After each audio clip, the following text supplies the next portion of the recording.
Your FPS counter says 144. Your GPU is at 60% load. Your CPU is barely breaking a sweat. Your RAM is nowhere near full. And yet, there it is. That hitch, that micro freeze, that fraction of a second stutter that breaks your game, drops your frame, chops your audio, or makes your mouse feel like it momentarily disconnected from reality. You've reinstalled your drivers. You've updated Windows. You've checked temperatures. You've run every benchmark that says your hardware is performing exactly as it should. And you've probably started wondering whether your hardware has a defect, whether your motherboard is dying, whether you bought the wrong components, or whether Windows is just broken. Here is the answer. It's going to change how you think about your PC permanently. Your hardware is almost certainly fine. The stutter isn't coming from your GPU being underpowered, or your CPU being overwhelmed, or your RAM being insufficient. The stutter is coming from inside Windows. Specifically, it's coming from the part of Windows that most users never think about and most diagnostic tools never show, the kernel. The layer of the operating system that operates beneath everything you can see, that talks directly to your hardware, that governs how every device in your system gets the CPU's attention. And deep inside that layer, something is taking too long. A driver, a routine, a background process that runs at a priority level so high that when it runs, everything else, your game, your audio thread, your mouse input, has to wait. And that wait, measured in milliseconds or even microseconds, is the stutter you're feeling. This is called DPC latency, deferred procedure call latency. And it is the most common, most misunderstood, and most fixable cause of stuttering on high-end Windows PCs in 2026. It affects gaming rigs with RTX 5090s. It affects workstations with top-of-the-line processors. It affects machines that cost thousands of dollars and pass every benchmark with flying colors, because it has nothing to do with how powerful your hardware is. It has everything to do with how Windows manages the conversation between that hardware and the software running on top of it. Let's build up the full picture from the ground, because once you understand exactly how this works, the diagnostic and the fix both make complete sense. Every piece of hardware in your PC, your GPU, your network card, your audio chip, your USB controller, your storage controller, your Bluetooth adapter, needs a way to get the CPU's attention when it has something to report. The mouse has moved. A network packet arrived. An audio buffer needs to be filled. A frame has finished rendering. All of these events need the CPU to notice them and respond. The mechanism Windows uses for this is called an interrupt. When hardware needs the CPU, it fires an interrupt signal. The CPU, whatever it was doing, whether that was rendering a game frame or running your browser or sitting in an idle loop, stops immediately. It saves its current state, jumps to a special piece of code called an ISR, an interrupt service routine, that the driver for that piece of hardware has installed, runs that routine as fast as possible, and then returns to whatever it was doing before. The ISR handles the most urgent part of the response. But many interrupt events have follow-up work that doesn't need to happen at that same emergency priority level. That follow-up work gets placed into a queue, a deferred procedure call queue, and gets handled slightly later at a lower priority, once the immediate urgent part is done. The entire system works elegantly when everyone follows the rules. ISRs are supposed to be extremely short, on the order of 25 microseconds or less. DPCs are supposed to be short too.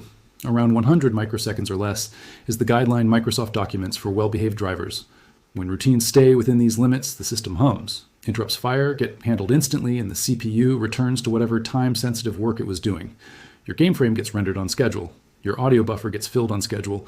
Your mouse input gets processed on schedule. Everything feels smooth. But when a driver's ISR or DPC takes too long, when it runs for 5 milliseconds or 50 milliseconds, or in extreme documented cases over 100 milliseconds, the entire system has to wait. Because DPCs run at a priority level that blocks normal user mode work. Your game's render thread, your audio thread, your input processing, all of it has to sit idle while the misbehaving DPC finishes. And when that DPC finally releases the CPU, the work that was waiting has fallen behind. A frame was supposed to be presented at a precise moment. That moment passed while the DPC was running. The frame arrives late. You see a stutter.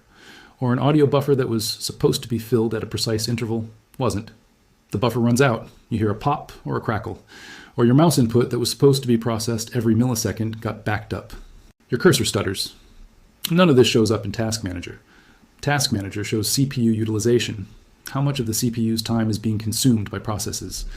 A DPC spike can hit and release in 50 milliseconds and leave almost no trace in Task Manager's sampling window because Task Manager is not measuring these kernel-level timing events. It's measuring process-level resource consumption. These are completely different things. Your CPU can be at 20% utilization in Task Manager while simultaneously producing visible stutter every few seconds, because the stutter isn't caused by the CPU being busy. It's caused by the CPU being blocked at exactly the wrong moment by a kernel routine that runs at a higher priority than everything you can observe in normal monitoring tools. This is why the FPS counter lies. Your FPS counter measures how many frames your GPU is rendering per second, averaged over time. A 144 FPS reading means that, on average, your GPU is completing 144 frames every second. But what it doesn't show you is the distribution of those frames, whether they're arriving at perfectly even intervals, or whether some frames are delayed while the kernel is handling a long DPC and then a burst of frames arrives all at once to make up the average. The human eye doesn't see frame averages. It sees individual frames. And when individual frames are distributed unevenly, when some frames take 2 milliseconds, and then one frame takes 30 milliseconds because a DPC was running, you feel that 30 millisecond frame is a stutter even though the FPS counter never dips below 120. Frame time graphs show this clearly. Latency mon shows this at the kernel level. Task Manager shows nothing unusual. This is the diagnostic gap that causes people to spend weeks troubleshooting the wrong thing. Now let's talk about what actually causes these DPC spikes, because there are several culprits and they vary by system. The most important thing to understand before you start changing anything is you need to identify your specific culprit, because the fix for a GPU driver causing DPC spikes is completely different from the fix for a BIOS firmware bug causing ACPI spikes, which is completely different from the fix for a network driver causing NDIS. CIS spikes. Generic fix packs that you find on forums, packages of registry tweaks and timer settings and MSI mode changes, are not targeted fixes. They are scattershot changes that may or may not address your specific problem, and that can break other things in the process. The right approach starts with a free tool that tells you exactly what's actually happening in your specific system. That tool is Latency Mon. It is free. It is made by Resplendent Software. You can download it directly from Resplendent's website. It requires administrator privileges to run because it's reading kernel-level data, and it will tell you, specifically and precisely, which driver is producing your DPC spikes, named by its SCIS file, with execution times measured in microseconds. Here is how to use it correctly. Install Latency Mon and run it as administrator. Click the green play button to start monitoring. Now, and this is the critical step, reproduce the exact conditions under which your stutter occurs. If the stutter happens in games, open the game and play it. If the stutter happens during audio playback, play audio. If it happens during video calls, start a video call. If it happens during general desktop use, just use your PC normally. Let Latency Mon run for at least 10 to 15 minutes under those conditions, and longer if the stutter is intermittent. Then look at the results. Latency Mon gives you a top-line verdict. Green means the system is performing well for real-time work, yellow means borderline, red means problems are being detected. But the number that matters most is not the color. It's the drivers tab. In the driver's view, Latency Mon lists every driver and kernel module it detected doing ISR or DPC work, sorted by their highest single execution time. The top entry, the one with the highest number in the highest DPC execution time or highest ISR execution time column, is your primary suspect. The number you're reading is in microseconds. 1000 microseconds is 1 millisecond. To feel the stutter in games or audio, DPC spikes generally need to reach somewhere in the range of 1 to 3 milliseconds, which is 1000 to 3000 microseconds. Spikes above 5000 microseconds, 5 milliseconds, will cause clearly audible audio problems and visible frame hitches. The documented cases on Microsoft's own Q&A platform show spikes of 100,000 microseconds, 100 milliseconds, in a single DPC run. A 100 millisecond stall at the kernel level is not subtle. It is a visible freeze. Now let's go through the most common offenders, what they mean, and what to do about each one. The most frequently reported DPC offender in 2025 and 2026, appearing in dozens of documented cases on Microsoft's Q&A forum, Tom's Hardware, Windows Forum, and Reddit, is DXGKRNL. Parenthesis. This is the DirectX graphics kernel. It's a Microsoft kernel component, but the critical thing to understand is that when Latency Mon shows DXGKRNL, CIS as the top offender, DXGKRNL, CIS itself is almost never the root cause, it's a symptom. The actual cause is usually the GPU driver, specifically NVIDIA's NVLD DMKM, SWICE, or AMD's equivalent, triggering work that flows through the DirectX kernel layer.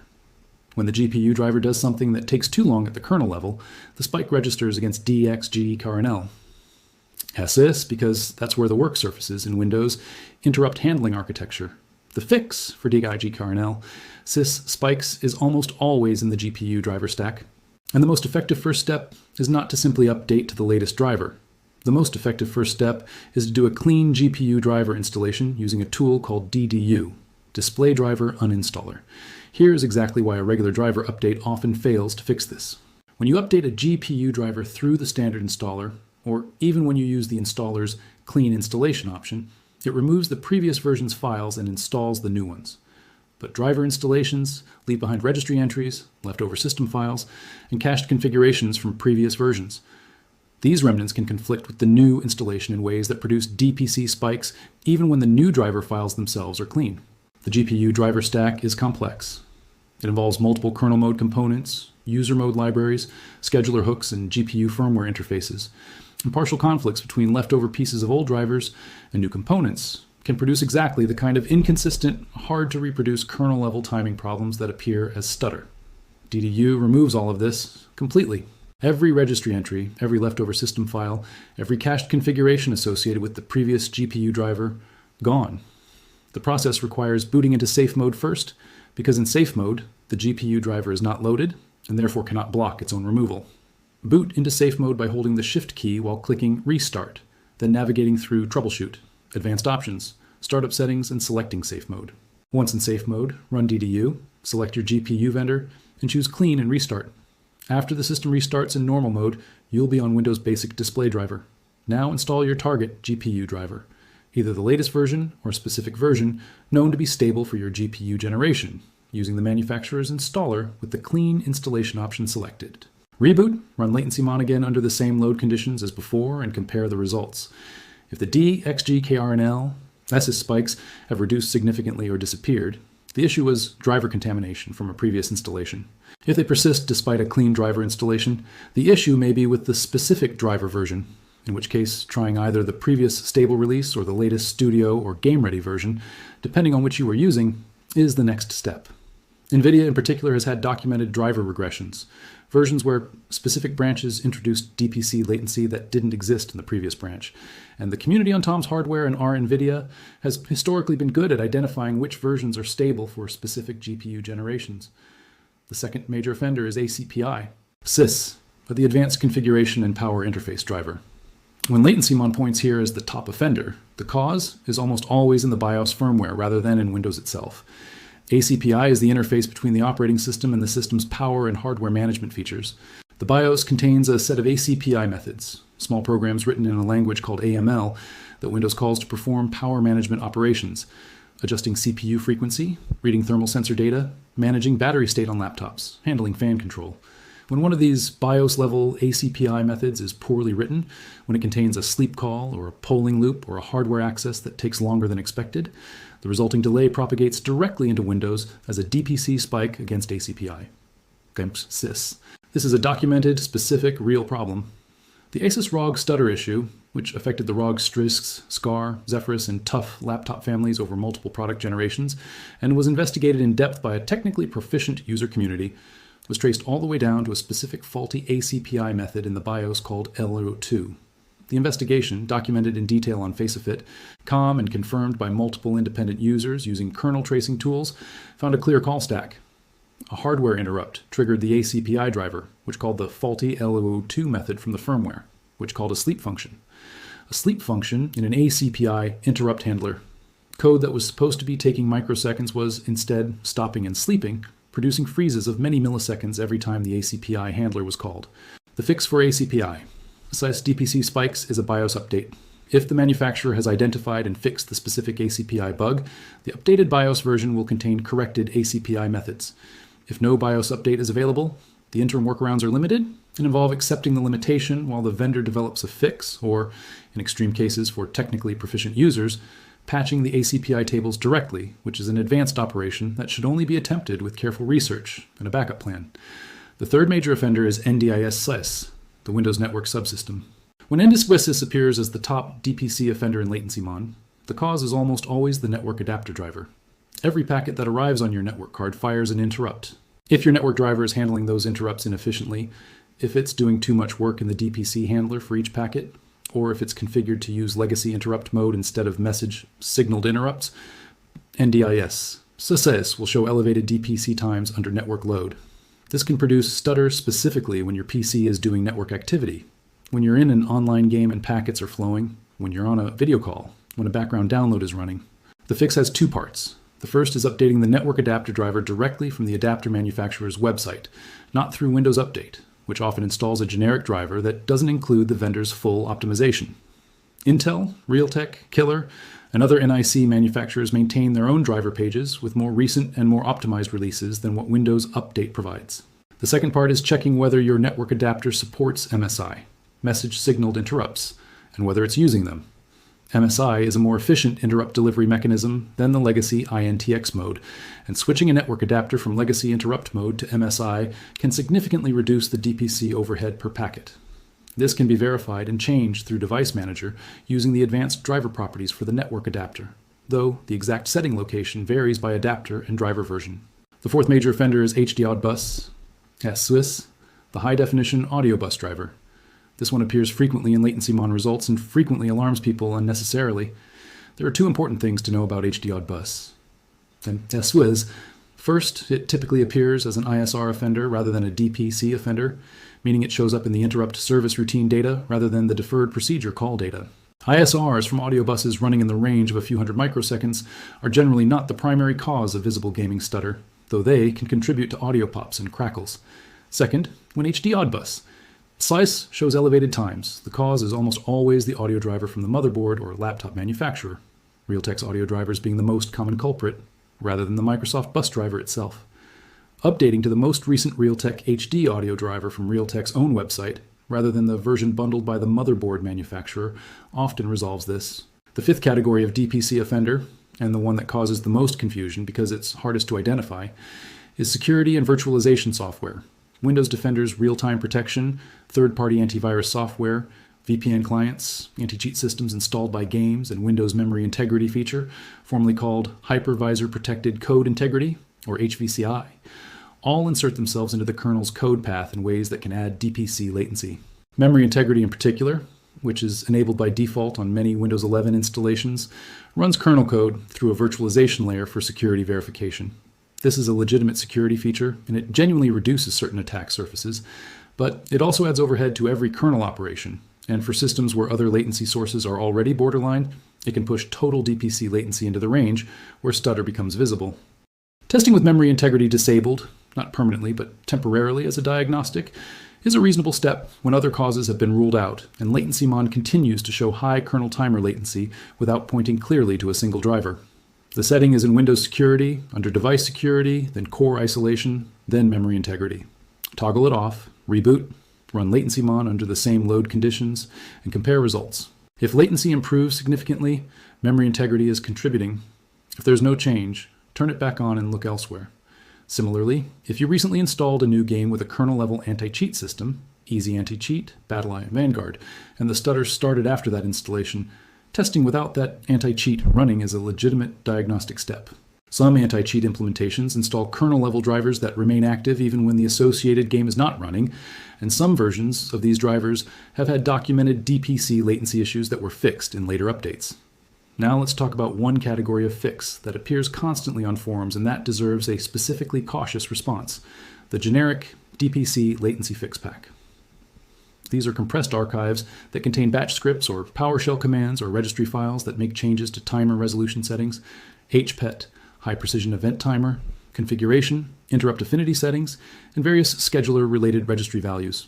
Some of these packs are labeled with specific game names or PC brands. All of them promise to reduce stutter and improve latency. The problem is not that these settings are entirely fictional. Some of them do have real effects in specific configurations. The problem is that applying all of them indiscriminately, without knowing whether any of them addresses your specific cause, is the wrong approach. Timer resolution changes, for example, affect how frequently the Windows scheduler wakes up to do its timekeeping. Lowering the timer resolution can reduce the latency of certain operations, but increases power consumption, and can affect CPU frequency states in ways that hurt performance in other scenarios. HPET changes affect which clock source Windows uses for high precision timing, and whether HPET should be enabled or disabled is hardware dependent, with different conclusions for different motherboard and CPU combinations. Applying these settings without knowing whether they address your specific culprit is guesswork dressed as a fix. And guesswork that modifies kernel-level timing behavior can produce new problems while failing to address the original one. The right sequence is always diagnose first with latency-mon. Identify the specific offending driver or component, research that specific driver for known DPC latency issues, apply targeted fixes that address that specific component, and verify the result by running latency-mon again under the same conditions. There's another dimension of this problem that affects laptop users specifically, and that deserves its own explanation because it manifests differently than desktop stutter and gets misdiagnosed constantly. On laptops, the BIOS power management layer is significantly more complex than on desktops. Laptop BIOSes manage battery charge states, thermal throttling, fan curves, display brightness, USB power delivery, and a dozen other systems that desktop BIOSes don't have to worry about. All of this management goes through ACPI, and when any of these ACPI methods is poorly written, when a thermal polling routine takes too long, when a battery management call blocks waiting for a hardware response, when a fan control method has a timing error, the result is ACPI. SIAS DPC spikes that produce exactly the stuttering pattern we've been describing. This is why high-end gaming laptops can stutter worse than mid-range desktops. The Asus ROG case is the most thoroughly documented example, but it's not unique. Razer, Lenovo Legion, MSI, and other gaming laptop manufacturers have all had documented ACPI DPC issues in specific product generations, traced to BIOS firmware bugs that were later addressed in BIOS updates. If you have a gaming laptop that stutters, even a very expensive one, and latency-mon points to ACPI. SIS, as the primary offender, the first thing to check is whether your manufacturer has released a BIOS update for your specific model that mentions DPC latency, audio issues, or stuttering in its release notes. BIOS update notes don't always use this specific language, but terms like system stability improvements, audio playback improvements, or resolved intermittent performance issues in the context of a gaming laptop BIOS update are frequently referring to exactly this category of fix. Let's also address something that comes up in every discussion of DPC latency, and that is partially true in a way that makes it dangerous as advice. The idea that disabling Windows features will always reduce DPC latency. Some features do add latency. Core Isolation's memory integrity adds overhead. Windows Defender's real-time scanning can add overhead. Certain background services that run at elevated priority can contribute to the DPC queue's occupancy. But the appropriate response to these is to test whether they're actually contributing to your specific stutter, not to disable all of them permanently as a matter of course. Security features exist for reasons. A system with memory integrity disabled, antivirus disabled, and core isolation turned off has a measurably larger attack surface than a system with these features active. If disabling memory integrity produces no measurable improvement in your latency-mon results, you've gained nothing and lost a security layer. Apply the same targeted diagnostic thinking to every potential fix. Test whether it actually helps in your specific situation before committing to it as a permanent change. Now let's put together a complete sequenced action plan that you can follow right now. Step 1, download and run latency-mon as administrator from Resplendent Software's website. Run it for 10 to 15 minutes under the exact load conditions that produce your stutter. Game running, audio playing, whatever triggers it. Look at the Drivers tab and identify the highest single DPC execution time and which driver produced it. Write down the driver file name exactly. Step 2, look at the number. If it's below 1,000 microseconds for your highest DPC spike, DPC latency is probably not your stutter cause, and you should look elsewhere.